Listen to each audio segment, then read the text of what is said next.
ராஜா sir நீங்க போட்டது வந்து நியாயம் சொல்றீங்க. ஆனா நல்லா கேட்டு பாருங்க. சரி நியாயம்னா அது மாதிரி வந்து எல்லாரும் பேச ஆரம்பிச்சிட்டாங்க. நீங்களும் வந்து ஒத்து போறீங்க. இப்ப வந்து நான் எதுவுமே சொல்றேன் சார் ராஜா சார் இல்ல சார் ராஜா சந்தோஷமா இருக்கு எனக்கு.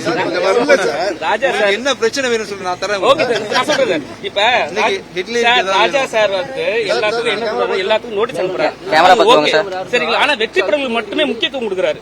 மத்த எந்த இப்ப தோல்வியான படத்துக்குலாம் வந்து நோட்டீஸ் அனுப்புறது கிடையாது. வெற்றி படத்துல பேமெண்ட் வந்த பிறகுதான் அவர் வந்து நோட்டீஸ் அனுப்புறாரு.